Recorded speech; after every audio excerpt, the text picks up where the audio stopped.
This episode of Says Who, which we've started 3 times now, is brought to you by you through your support of our Patreon at patreon.com/sayswho. That's our Patreon, where pretty much every Sunday, though, okay, I will admit a little bit less this summer. That's my fault. I take full responsibility. Send angry emails to me. Please, actually, don't do that. Yeah, don't do that. I don't need that. I don't He need doesn't that need in my that. life. Why would you do that No, to Dad? Don't do that to He's a me. nice guy. But I admit it's my fault. But the thing is, there are like 250 of these fucking things available for you. So listen to those while we get them out when we can. And then very soon we will be right back in it. Right back in it. Anyway, point is, we do a thing called the Town Watch. It's a lot of fun. And you should help that happen and everything else happen by going to patreon.com/sayswho and throwing $5 in the pot. Throw another 5 on top of that and you get a sticker club. And that thing you can count on. It doesn't matter what's happening in my life. It doesn't matter what's happening in the world. You're going to get a fucking sticker in the mail, whether you like it or not. That's my promise to you. Patreon.com/sayswho. Hi, everyone. I'm Maureen Johnson, author and amateur furniture restorer. I live in hell. We'll get into it. No, I don't live in hell. I currently truly live in a pocket universe that I want to tell you about later, and I want to talk about a lot of stuff. But I've written a book called The Velvet Knife, coming out September 29th. US-UK tour, details coming soon. Also pre-order stuff coming soon. And whatever I do for SaysWhovians, there'll be something special. Look at that. Maybe you could help me make a sticker or something, Dan. I know how to do that. I could absolutely make a sticker. You can make a special We can do sticker. that. We can make that happen. Well, we can make that happen. I need one of those hats. I'm not a hat person, but I like that hat. Let me tell you about this hat. I am wearing the trying hat. Well, no. Why are you doing this? You're making us get all off track. That's because I've been going off track, Dan. Okay. If you would like to order Maureen's books, or just really any book that you would like, you can always go to kickbezosintheballs.org. That's our own little bookshop. Where, do you hear that crow? Yes. It's our own little bookshop where we have all of Maureen's books easily clickable. And you also can basically order any other book, and we get a little slice of that, and it's very helpful. And thank you so much for people that do that. That's at kickbezosintheballs.org. You can also buy Says Who merchandise at merch.sayswhopodcast.com. We have just an amazing array of things. There are so many crows. Not at the store, but in my life right now. That's at merch.sayswhopodcast.com. Are we okay? I'm fine. I'm fine. Oh, Dan, I so much I need to tell you about. Well, maybe we should just get started. I think we should just start, Dan. I need to talk to you. Sounds great. We've only tried 3 times now. Let's go.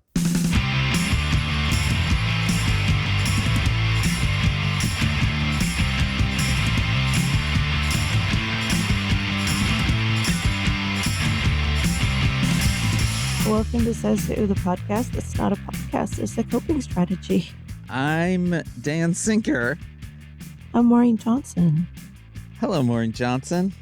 Let's just let the people into our little universe for a moment. I am sitting outside once again at the beautiful and wonderful and incredible Orange Land RV Park in Orange, California, which is also in Orange County, California, where I'm sitting next to an orange tree. And I will admit, orange is my favorite color. This feels like I should be existing in my final form right now. Right. And maybe I am. Maybe this is it for me. Maybe it doesn't get any better than this. There are crows all over right now. It is a rare day where there are clouds, which is nice. It's been quite hot. But that's where I am. It is 8:30 in the morning. I am set up with a little audio interface that's plugged into my laptop. My laptop is running off of my phone's internet because the internet here at Orange Land is not recordable enough. So I have a bit of a chewing gum and paper clips setup. And so I got on with Maureen. She was all, "You sound weird." And I was like, "Well, all right, let me try a bunch of different things." I switched a cable. I did all this stuff. She was like, "Well, maybe it's a little better. I don't know. You sound weird." Restarted the computer. She was like, "Well, maybe." And I was like, "Okay, well, I'm going to record a little bit and listen back." And I listened back and I sounded fine. So I was like, well, whatever that is, that's in the transmission. It's recording my side fine. So then we start again. And Maureen's talking and I'm like, you sound weird. And not in a like, well, you sound weird. Just like she sounded like it was not coming in through her mic. So then we had to stop again. And then she did something. And then her mic was correct. And then she was like, "Oh, you sound great." So it was Maureen all along. I think the lesson I have learned this week is it was Maureen all along. Maureen was the problem. So Maureen. Yeah. When last we spoke, mm-hmm. and I want to underline the word spoke, because I've heard from Maureen a lot this week via text. But when last we spoke, which was when last SaysWhovians were involved in this conversation. Yeah. Oscar had left town. Yeah. To tend to mom's in the hospital. His mother, who's had some health issues. She's home and she's doing better, by the way. And you said, "Hey, here's a perfect opportunity to undertake the very easy project of refinishing an entire bedroom set, painting my bedroom wall." And I feel like maybe there was one or two other things you were going to undertake. And I think I floated at the time, this might be a little ambitious, but you were like, "It's great. It's all working perfectly. Yeah. Nothing can go wrong. Right. My plan is flawless here." Yeah. And I'm just curious, Maureen. Are you looking at my texts? I'm looking at your text right now because I need to find this. Okay, so the other thing about Maureen is I think you were texting me in 3 different places. What do you mean? I think you were texting me on Instagram, on Blue Sky, and with good old vanilla texts. Because this one just says, "Maybe not as end of the world as I thought," which means that you were communicating with me about this somewhere else. Right. So Maureen, anyway, how's it going? Now, Dan, I think something as a culture we don't embrace enough is failure. Okay. And failure is not just, failure is a beautiful thing. The most important lessons are learned through failure, Dan. I am actually a big believer in this. So I'm right there with you right now. So for a long time, the bedroom, in my opinion, was looking scruffy. It hadn't been repainted since we moved in. Okay. I could see problems around the windows. I was like, this really needs a refurb, but I don't want to get the people in to do it because we have a dog. The furniture would have to move anyway. I'm like, I might as well take this up. I know how to paint. Like, I can paint for days. That's fine. Sure. Okay. But I looked at the furniture, which we have it's a nice solid wood, kind of beautiful bedroom set that I got as a kid. Yeah. But it had a lot of dings and scratches. And I'm like, I just need to sand it down and stain it. Sure. Seemed straightforward, Dan. Definitely. Nothing says straightforward like, I just need to sand it down and paint it. That's like that's like you're on a ship. You're like, I just need to go through that strait over there. It's called a strait. That sounds easy. What could go wrong? So it sounds like you just go. Yeah. Cut to that ship wrapped around 8,000 rocks. Yeah. Yeah. So, Dan, I thought of a story when I was up in the Thousand Islands researching death at Morning House, where yeah. because Every it's time you major say shipping that, town. I want you to say researching salad dressing. Researching, because yeah, there's a salad dressing component Yeah. to the book. Okay. This one guy, because it's a big shipping channel river, Yeah. and this one guy sank his ship in front of, like, sort of in front of his house, and his wife was just like, oh God. And so she went in the house and got a canvas and started painting it. And he kind of just like swam home, like when it kind of went down far enough, he was like, oh, honey, just kind of in failure sank. And she was just sitting there like, Jesus Christ, just painting it. Yeah. And that's a beautiful thing, Dan. Paint your failure. Can I You just wanna interrupt this because Yeah, you yeah, said yeah. shipping channel, and I just want to give you a little insight into my week. So we're Okay. staying down in Orange County, and most of our time is being spent up in Los Angeles, which is not close, especially with traffic. And we were on our way back the other day, and the GPS did a thing that you always know is a good sign when it's like, you know what? I know you need to drive 40 miles, but I'm gonna Johnny Side Street you instead of put you on the freeways. And so we were just I was driving along being Johnny Side Street. That's what I say when I drive around on side streets. And suddenly, Maureen, we were in the middle of the Los Angeles Intermodal, which is Maureen Johnson, where on one side of the street are all of the container trucks that have unloaded from the port of Long Beach, I'm assuming, maybe Port of LA, Port of Long Beach.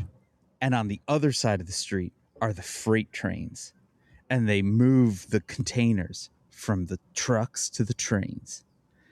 And it went on for like a mile, and I was in heaven. I can see that being a real nice place for you. It was amazing. I was just like, look at that. Wow, look at that. Look at how big this is. Wow. And then at one point we finally turned and went over a bridge and you could see both sides. Oh, it was great. Anyway, continue. Thousand Islands. Dan, I live right now. Let me describe the scene. Yes. Major bedroom. All right. You were moved, talking about your bedroom set, not the Thousand Islands. I moved everything out Okay. except the bedroom set and the rug, Yeah. which is covered as necessary. The Okay. bed frame is in there and it's on its side because Sure. it can't be moved. It weighs 1,000 pounds. You're currently sleeping where? I moved the mattress into I have an off we have a second bedroom that's my office, and it has a flat out sofa. Like it opens up flat, and I just put the mattress on that. Okay. It's actually delightful. Like I bet. I've been having it's this room Sleeping gets really like nice. A baby. Well, this is where I sleep when I'm sick, and I usually don't have the mattress. Wow. Now I have the full mattress. So now you're living. This room is it's a bed. It's okay. the same bed. It's just in a different location. Yeah. There are so many supplies in there. Yeah.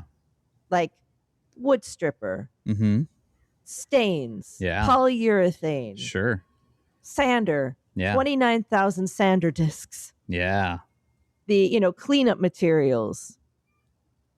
Here's where we're at. Okay. Because I'm at the end. Oscar comes home tomorrow. Yeah, night. I was gonna say, when does Oscar get back? Tomorrow night, right around 8. Okay. And perfect. I have to turn this pumpkin back into a carriage. Sure. Like I have to just flip it and make it. Now the walls are done, the windows are done. I had to do a lot of repair work. I bet that looks nice.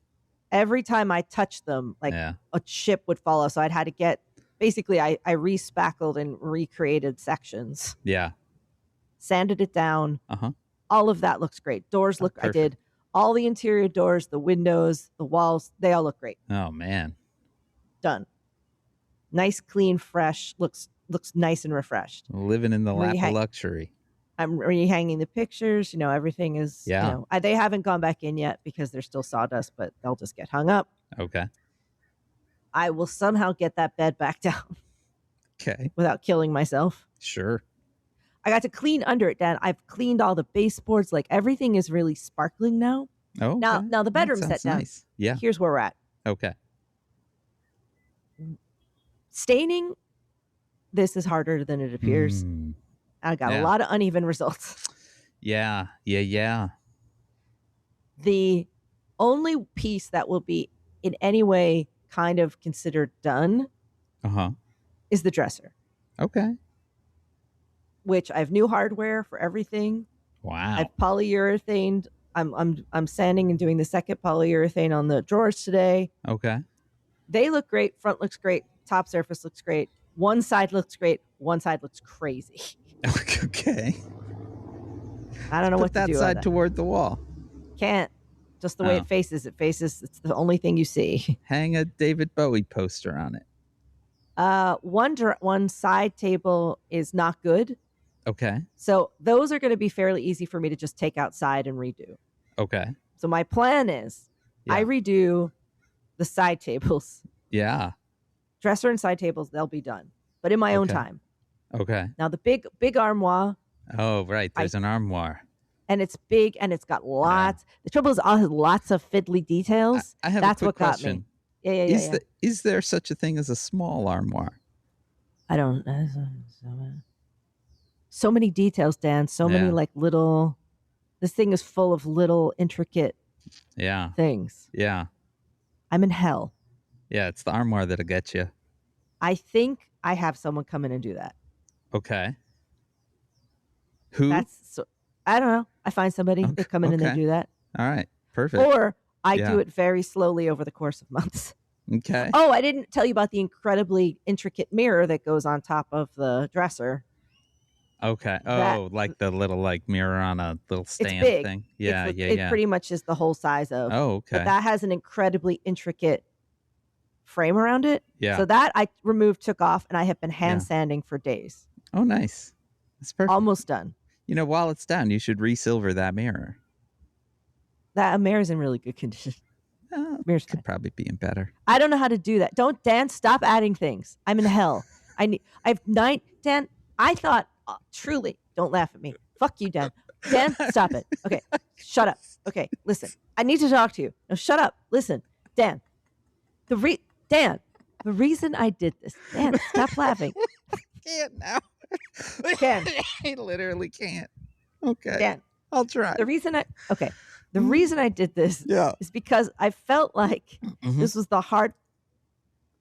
I'm listening. I felt like this was sort of the center of my life. Like not, I was like, I feel like this is untidy in here, and that's bringing a bad energy. Okay. To the rest of my things. Yeah. I wanted a nicer, it was probably fine, but I was like, it's kind of janky, and I'd like a very smooth experience in here. Sure. A little more respectful.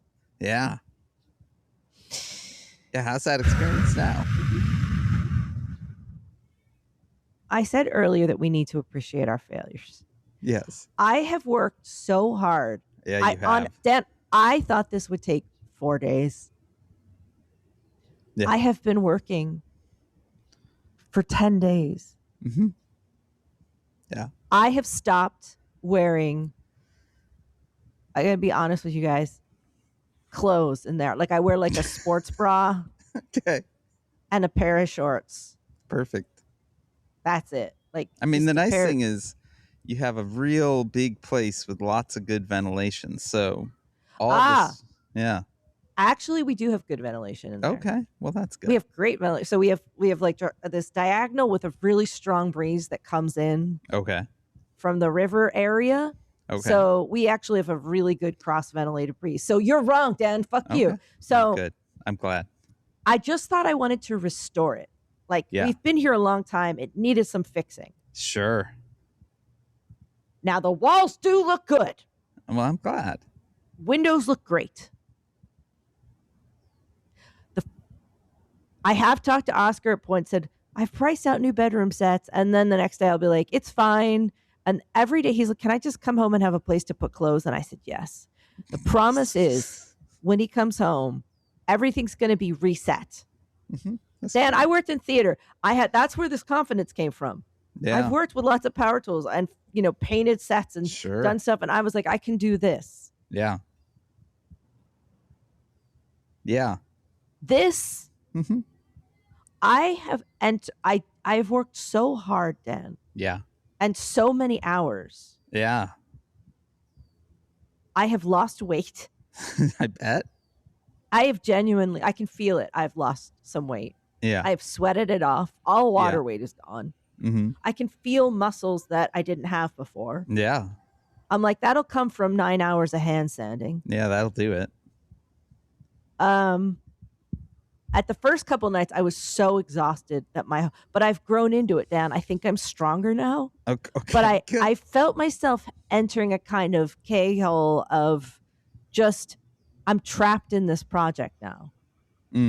Yeah. I'm like, I also have to walk the dog, take care of her. She's been very antsy since Oscar's been away. Also, probably the massive construction project happening in the bedroom. She's just not allowed in the bedroom. Right. She's puzzled, but she can have the rest of the apartment, but she's not allowed in the bedroom. Yeah. She's very curious. She's like, what is going on? Yeah, I bet. But she requires lots and lots of walks. So I have, 10, 12 more thousand steps a day with a busy dog. Then I go in and and also, Dan, I have like 90 jobs. So I'm like trying to run in and do those. Yeah. The apartment is like tipped up. Like there's debris through the whole place. Yeah. I had to make the dogs food today. So I'm cooking like 5 pounds of chicken. Yes, and that's good. We shows out of food. I just eat Dan, I was just eating whatever I found. I bet. Like at one time I was like, these slivered almonds will do. Yeah. Like I just was kind of like, what's in this? I make such a I'm a dinner person. I'm like, for night dinner, we're having Thai curry with this. I was like, I found dust and crumbs, and I can just chew on this uncooked spaghetti. It's fine. Anything that gives me energy to keep going for 5 more minutes. I don't care. I have truly entered some sort of altered state. This is not my normal life, and I can't get out of it because I started it. Right. And I don't know how to finish it. Yeah. But I have to finish it. Mm-hmm. I have 90 loads of laundry to do. I bet. I have to move this mattress back in. Mm-hmm. I got to move the bed frame back down. Sure. Walls look good. Well, that's great. When we get off here, though, Dan, I have a giant list of here are the 90 things I have to do today. Yeah. Yeah. I have each night stopped and I shower like 3 times a day at this point. Like it's just so gross that I'm like, shower time. Yeah. But every night after my nice cold shower, because it's refreshing, by 9 o'clock I just sit and relax. 9:30, have to sit and relax and watch Dark Winds, which is this amazing police procedural in the 70s set in Navajo country. Wow. I'm now it's so good. I found out that writer's room is entirely Native American, and that makes sense because this show is so grounded. Yeah. Like when you watch it, you're like, this show is just so, there's something about it that's so grounded in place and in logic and feel. Yeah. And they're like, oh, it's an all Native American. Oh, okay, makes sense. That is why this show is so setting and structure deep. Anyway, that's my little treat. I think, and Maureen, then I eat whatever I find. Yeah. I think that I speak on behalf of every SaysWhovian. Yeah. That listened to last week's episode. Yeah. Uh-huh. When I say this is the most unsurprising non-plot twist. Can I ask you a question? An honest question? Sure. Because I felt like this experience has taught me something about myself. Okay. Great. Yes. What I'm would like, that wow. I have so much to do, but I just thought I could fix this. Yeah. And I took it on. Mm-hmm. And this is the one that I'm like, I can't get out of this. Yeah. I'm in too deep. Yeah. And I realized that if I am given the opportunity, Yeah. I go too hard sometimes. Yeah. Yeah. Can you tell me? Because I need to know at this point. Mm-hmm. Because again, I exist out of body and time. Yeah. What is it? What is it about me? What's going on? What's wrong? What am I doing? I mean, you're doing fantastic. Uh-huh. You're just. The thing is, I think that you can actually use this to understand a little bit of current events. This Yeah. is your Strait of Hormuz. Wow. Seemed easy. Couldn't possibly go south, despite every bit of logic, previous understanding of the situation, Far out. acknowledgement of your own skills and expertise. Anything else would say, maybe don't. Right. But you did it. Yeah. And now you can't get out of it. Yep.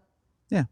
Yeah. This is your Strait of Hormuz. Do I do stuff like this on the regular? You do. Why? Yes. I mean, it's just part of what makes you so lovable. Ugh. I don't feel lovable. At points, I didn't even feel human. I mean, here's the thing.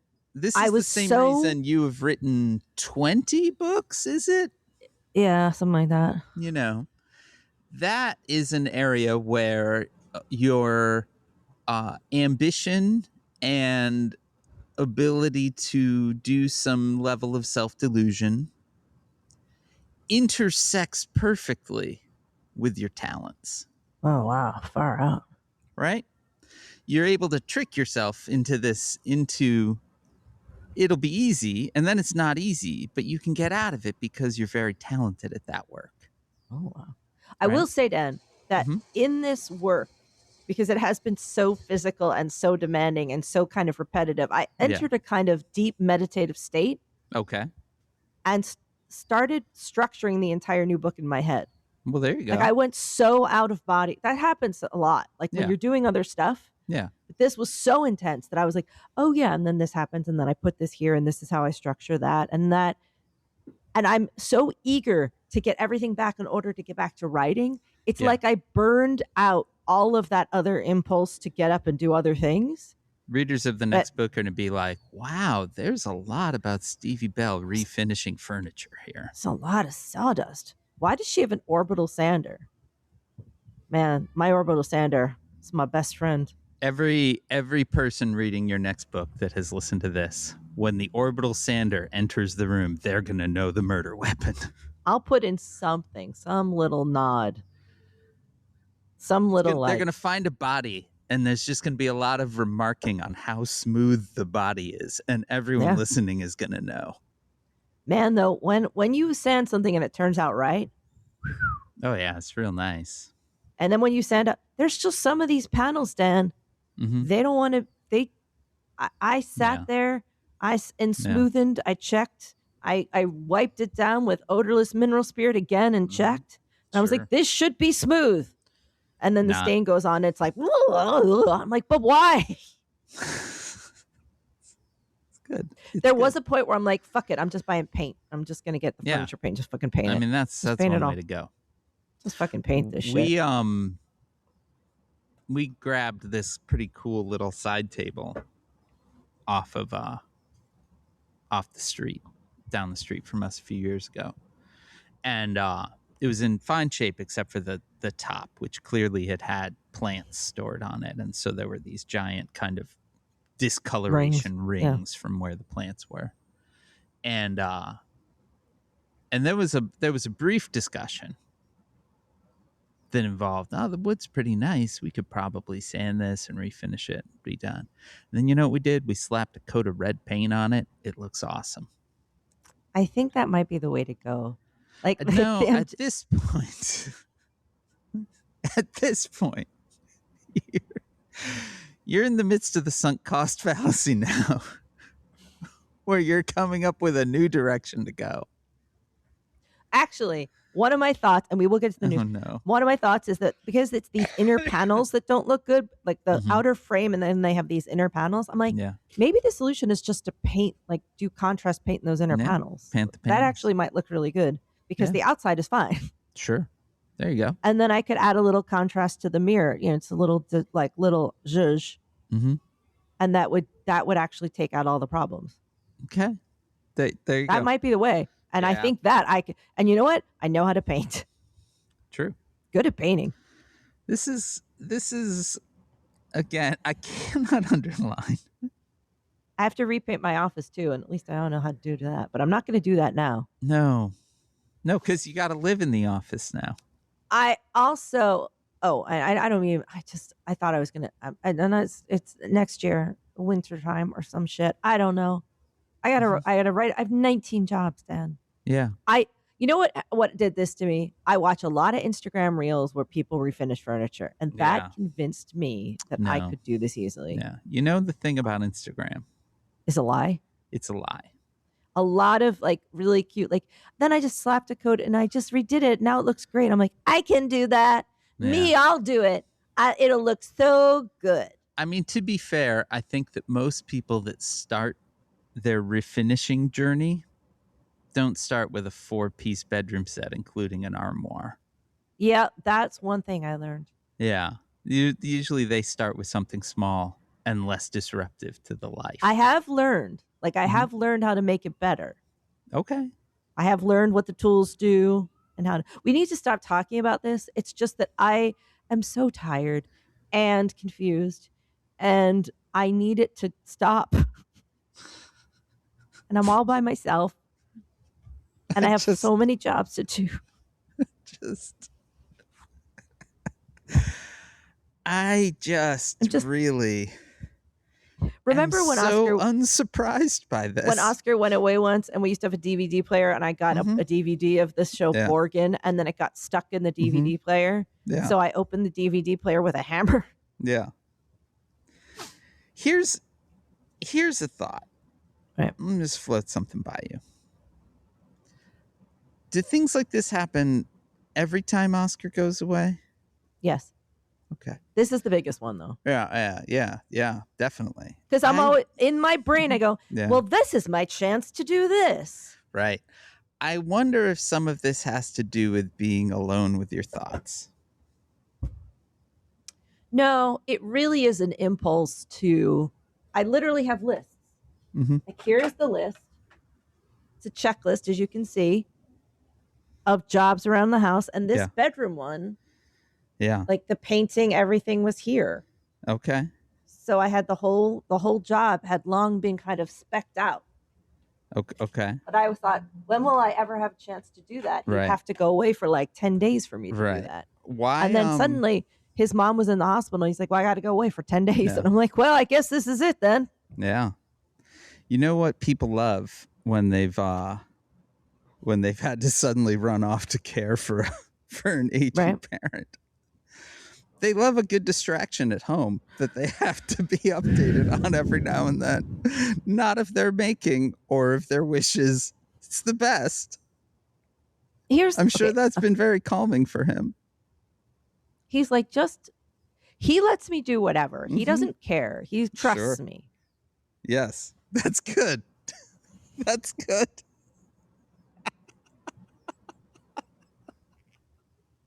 Why are you laughing? I just think that's wonderful. I'm usually fine with this stuff. Uh-huh. It usually turns out well. Which stuff? Cleaning, repairing, tidying, redoing. Okay.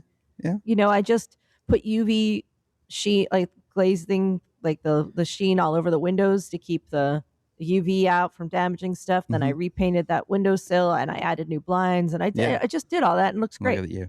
Awesome. So I'm usually fine at it. Right. Good at painting. Good at painting. I've heard. I need help. Yeah. I don't know where to get it. I don't know what to ask for at this point. I just may hire someone from TaskRabbit. When a person goes to therapy.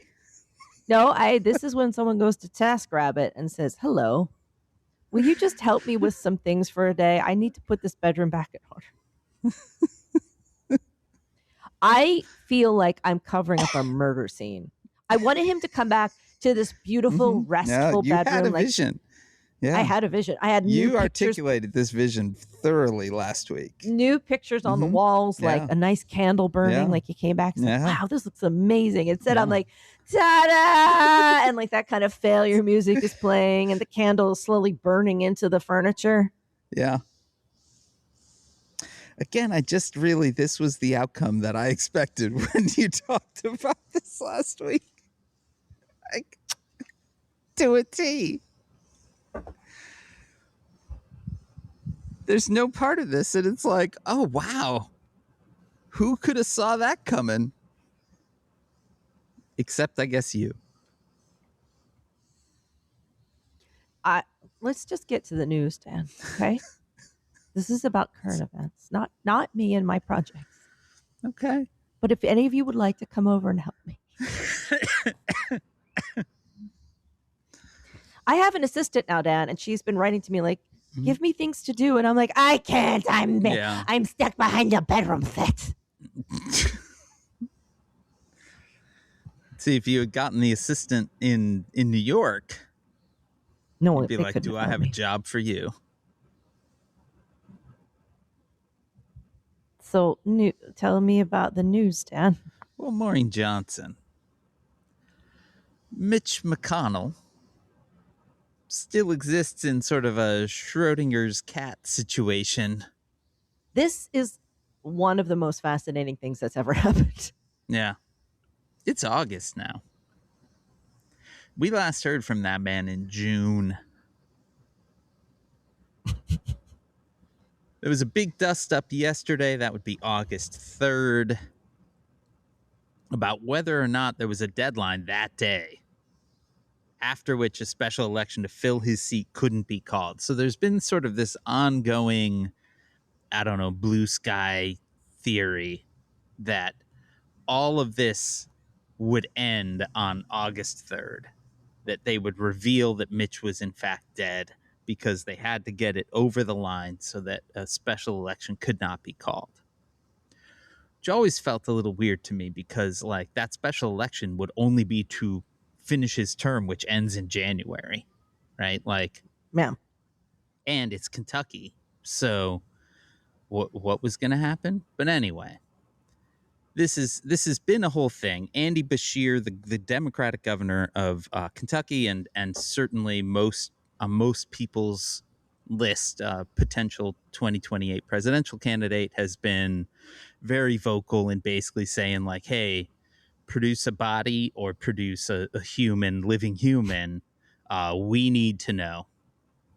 Pretty much every Republican governor person in the Kentucky political establishment, has been just saying no the whole time. All came to a head yesterday. We'll let USA Today take it from here, unless it fills my screen with pop-ups, which it currently is. As Senator Mitch McConnell's extended absence from Congress fuels questions about his health and political future, a new dispute in Kentucky is putting the spotlight on how the state would replace him if his Senate seat became vacant. The debate flared August 3rd after Governor Andy Beshear pushed back on claims that a key election deadline could limit his options in the event of a vacancy. His comments quickly drew a sharp response from Secretary of State Michael Adams, exposing a growing disagreement over Kentucky's law as speculation surrounding McConnell continues to mount. Beshear addressed the rumors, saying that Kentucky's Senate vacancy law carries, quote, no legal impact if McConnell's seat becomes vacant later this year. Under Kentucky law, a vacancy in the U.S. Senate is filled through a special election called by the governor. The winner would serve the remainder of the senator's term, while the seat would remain vacant until election results are certified. The timing of that election has become a central point of debate. Kentucky's law requires the government to issue a proclamation calling the election, but legal experts told CNBC the statute does not set a firm deadline for when that proclamation must be issued. Once it is, counties and candidates must meet a series of filing deadlines before voters can head to the polls. Complicating matters further, Beshear has suggested the state's 2024 special election only law could conflict with the Kentucky Constitution. He's pointed to Section 152, which says statewide vacancies are filled by gubernatorial appointment, raising questions about whether a Senate vacancy could ultimately trigger a legal challenge. But Kentucky's Secretary of State says that Beshear has no authority to say any of this. So it's nice to leave an entire state in a state of limbo where it seems that they have no clue what actually would happen if that man turns up dead. One side saying one thing, I think it would probably just end up locked in lawsuits for the duration. They only got to get to November. There's an election in November. So, Dan, what do you think is happening?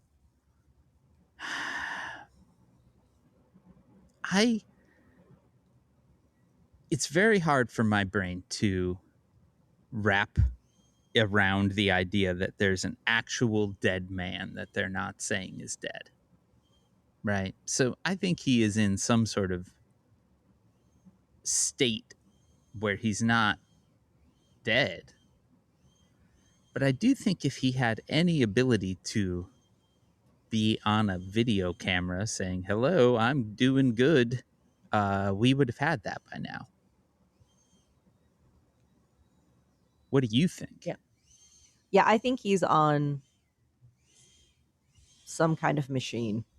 Yeah. Like a vent. Yeah. I mean, you can keep a body alive for a long time if they're hooked up to a vent, hooked up to a feeding tube, like, and they're not immediate. They're not in some level of full body failure. You can keep that body alive for a while. Yeah, I think that he's probably on mechanical respiration and other, he's being kept alive is what I think. Yeah. Which is so fucking grim. I mean, it's so ghoulish. Yeah, I mean, I guess it's like to what end? Like, I don't know that it's necessarily he's being kept alive for nefarious political reasons, right? Like, again, it's Kentucky, right? Like, Andy Beshear is an anomaly. It's not like that state would suddenly magically elect. Their senators are Mitch McConnell and Rand Paul, right? They just Thomas Massey was not good enough in terms of being in line and just lost his primary, right? Like, they're not a bastion of liberal thought. And I don't think that even if you call the special election, I don't think that that would somehow magically result in anything other than yet another motherfucker in that seat. So I don't know that it's like, well, we got to keep him alive because otherwise we'll lose the seat to a Democrat. It does not, despite Beshear saying, like, here's a weird clause in this one thing that says that the governor can appoint. It does not seem that anyone else agrees with that. So yeah, why do this? Why? Yeah, I don't know. I mean, I do think that some people just can't let go, right? Like, if he doesn't have a DNR, if he has a thing that says use every, possible means to extend my life, well, then that's what happens.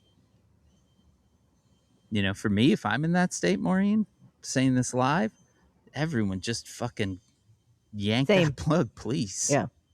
I don't need it. I'm good. Yeah. Same. Yeah. But not everyone's like that.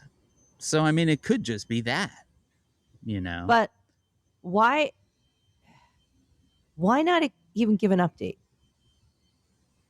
I mean, I do think if you give an update, if you do say, look, the man's in a coma, he's not responsive, then the drum beats start a lot harder. Like, somebody should resign, like, this keeps that at a minimum, and again, I mean, we talked about this before, but the Senate is not doing much. So letting it limp along until the next election cycle, which is in just a few months, I think that's probably the main strategy, is just like, well, we're not doing any. We're not like a real deliberative body right now. So doesn't really matter. It's just turned into this deeply, deeply suspicious and weird situation. Definitely.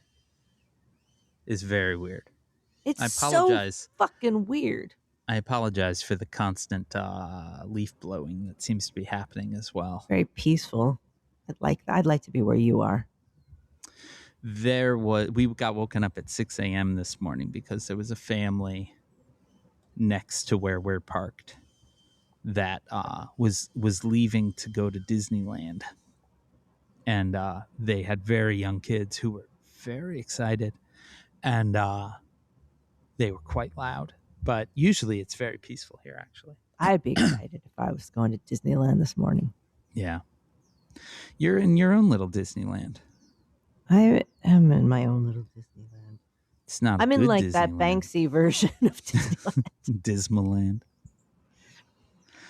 Dismaland. Meanwhile, Maureen, we got to have a brief trip back in time to the good old days of summer 2020 when Dr. Anthony Fauci was hauled in front of a Senate committee for some reason to answer questions about COVID's origins and its role in his role in government response. It was, in the immortal words of Admiral Akbar, a trap set by Republicans who want to accuse Fauci of some kind of crime, but are unable to prosecute him for anything he did between 2014 and 2025 because of a blanket pardon granted by Joe Biden. So the idea was to get him to perjure himself in front of a Senate committee and to prosecute that. Seemed like the basic idea was, he had to do a lot of testimony during the COVID crisis, and to catch him in a perjury. You said this that time, and now you're saying that. But Fauci's lawyers aren't morons, and so they just had him plead the fifth to every single question that was asked of him. But it's fun because who doesn't like reliving that moment in all of our lives? And because of his silence, and because they all want to capitalize on whatever, RFK Jr.'s been out on the road talking COVID, which is a lot of fun. He went on CNN this weekend, and Maureen, he claimed that lockdowns were unnecessary because, and I quote, ICUs were empty all over the country, including in New York. And I'm curious, Maureen, you're a New Yorker who lived through 2020. I was there. How'd that play out? I wasn't a medical staff. I wasn't a nurse. I wasn't a doctor. I wasn't in that absolute hellscape. Yeah. The people where, it was so bad that the nurses and doctors were wearing PPE made out of takeout containers. Yeah. Personally, what I saw a morgue a couple blocks north, saw a morgue, outdoor, impromptu morgue. Refrigeration trucks, right? Yeah, it was kind of like they blocked off a street behind a hospital. Yeah. And then they were just kind of like, what was there? It was tented, like they kind of put tarp all over it. So there were just things in there, but it was just kind of tented off. Yeah. But that's where the morgue was. And I had to walk past it every day. Yeah. Because we had like to mask up and get the dog outside because we couldn't take her anywhere else. So we just had to kind of keep walking around. So I had to walk and walk and walk. And I saw people coming out in body bags. I saw the sirens stopped on the ambulances because there were so many people that they didn't even have to. It was just, they were knocking holes in the walls of hospitals to make negative pressure rooms. I saw this, Dan. I saw the tubes coming out of the walls. Yeah. Fuck this guy forever. Yeah. And ever. And ever. Yes. And ever. Yeah. Yeah. It's Sorry to get that grim, guys, but like no. it was fucked. Yeah. And Oscar and I had to have a really serious discussion about staying in or getting out. Right. Like it was real fucking bad. Yeah. Yeah. Yeah. And for all of these folks to reinvent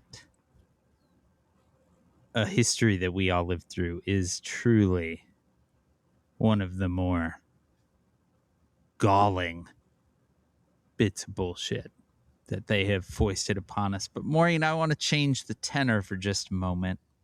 I like it. I want to take a dip in the now empty reflecting pool. Listen, Dad, I relate a lot more to this now. Yeah, I bet you they do. They tried to do something.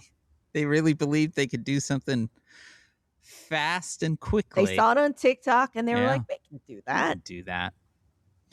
I know that it's going to come as a bit of a shock, Maureen, but the government's case against multiple people that they accused of vandalizing the pool's otherwise perfect, beautiful blue coating, has fallen apart. What? I know. In multiple cases now, the government has had to admit, quote, "It is difficult to attribute the widespread damage to the reflecting pool to vandalism, let alone to establish that fact beyond a reasonable doubt." They go on to blame, quote, "botched installation." Oh. Yeah. Which is weird. It's not like everyone said that as the installation was happening. You may be quite shocked to learn that Trump is not too happy with Fox TV judge Jeanine Pirro, who is now the acting attorney. I didn't even, honestly, I'd forgotten for Washington, D.C. Yeah, I had forgotten that as well. So many clowns, so hard to count. Yeah, she was called in or hauled in, I guess, to the White House just yesterday after Trump said she, quote, choked in the reflecting pool case. The New York Times reports President Trump met with Jeanine Pirro at the White House on Monday, hours after saying that she choked, when she concluded that the damage to the Lincoln Memorial reflecting pool was not the work of vandals. Ms. Pirro, the U.S. Attorney for Washington, D.C. I'm sorry, she's not the acting attorney. She's the actual U.S. Attorney for Washington, D.C. Arrived at the White House on Monday afternoon and was taken to meet with Mr. Trump in the Oval Office, according to two people with knowledge of the meeting. She was not fired by Mr. Trump, nor did she offer her resignation. Doug Burgum, the Interior Secretary, was also at the White House when she arrived. Mr. Burgum has in recent days joined Mr. Trump in railing against Ms. Pirro's decision to drop charges against David Hearn, a former Olympic canoeist who is accused of pulling up a 2-square-foot piece of the pool's lining. Both men assert that the damage to the pool has been the work of vandals and not the result of botched installation. Trump went on to have a press conference, Maureen, where he said, "We have photos, we have moving pictures." Oh, wow. Far out. How'd they get that? Of people cutting into this fucking lining. Sure. Moving pictures. They have moving pictures. They have talkies, Dan. They have talkies. Man, I will tell you, we went to the Academy Museum of Motion Picture Arts, which I'd never been to here in LA. I was expecting it to sort of just be Planet Hollywood, where it's like, oh, here are a whole bunch of costumes and look at this. It was such a beautiful dedication to the real work that goes into making movies. It was actually really, really, really cool. One of the best things, they had a Bong Joon Ho exhibit, guy that did Parasite and all that. Parasite. And they had on the wall these two things written in Korean of him just after film school, where he was one was Fargo and one was Silence of the Lambs, and it was just him writing out the movie and kind of what was working and why it was working. And I was like, that's how I've learned everything I've ever done. It was really, really, really meaningful, actually, to just see somebody be like, I'm going to learn from this shit. It was great. Anyway, moving pictures, that's where that came from. Because they also had this kind of lengthy video that was kind of the entire history of film from the start all the way to at the end. It was pretty great. It was pretty great. They have moving pictures of these vandals. Wow. Yeah. They're Fancy. like twirling mustaches. They have big hats on. Big hats. Big tops. I'm going to vandalize this pool. But it's Get me my knife. But an intertitle pops up where they say that. Oh no. It's not working. A bigger knife. Anyway, my computer just popped a you're running out of battery thing. So I am going to say Says Who is made possible by you. Through your support of our Patreon at patreon.com/sayswho, where $5 gets you the Town Watch and $10 gets you a sticker in the mail. That's all at patreon.com/sayswho. Our theme music is performed by Ted Leo. Our logo was designed by Darth. You can contact us at Says Who Podcast on Blue Sky. Dan, stop everything. Okay. The best news story of all time has just popped up that I just need to read the headline. Yes. In insane local news, the 26-year-old director of a Rocky Horror production was arrested for sending threatening messages to himself in order to get the play shut down because he didn't want to deal with cast drama. I mean, fuck yeah. Fair. That's wow. I'm going to do that. I'm going to send threatening messages to myself about the furniture so that I'm going to say the furniture. Somehow I'm going to make this work. Look, Oscar, this guy's giving me an off-ramp. Messages I couldn't finish. My own furniture is sending me messages. This is my off-ramp. This is how I win. This is how I get out of this. You can also find us at sayswho at omfg.town on Mastodon. You can always email it, hey, that's HEY at sayswhopodcast.com. You can join the discussion on Facebook at /group/SaysWhovians. Our Facebook group is moderated by Janice Dillard. Thank you, Janice. If you want to join the fan-run Discord server, you can always go to tinyurl.com/sayswhodiscord. Whatever you do, spread the word, subscribe, leave stars and reviews on Apple Podcasts, Spotify, or wherever it is that you listen. And you can join us, I have to admit, in 3 weeks. That's August 25th. For our very next episode. My travel schedule is wacky. I forgot to tell you this. I looked over at everything, and I just don't know when we can do it. We're hitting the road next Tuesday, so and then it's like 10 days till we're home. So we'll figure it out. But likely August 25th is our next episode. Wow. I know. Take a moment. Maybe by that point we'll know you know whether... what you could do? You could refinish something. You got time now. Dan, stop it. Anyway, from Dan, beautiful what if I can finish this? You could get it done. Think of the arc. Think that it's an Act 3. What a wonderful resolution. From beautiful Orange Land trailer park in Orange, California, where it's suddenly getting sunny and hot and my computer's about to die. I am Dan Sinker. I'm Maureen Johnson from wherever I am. And this has been Says Who. Honestly, Instagram makes it look so simple. Honestly, Maureen, I have rethought this. I think you can pull it off. Oh my God, really? Yeah, definitely. You just need a little more time. You've got it. Yeah, maybe I can. I think you can. I believe in you. I got to go finish cooking. The 5 pounds of chicken is done cooking. Perfect. I got so many things to do. And then I got to do my jobs. I have too many jobs, Dan.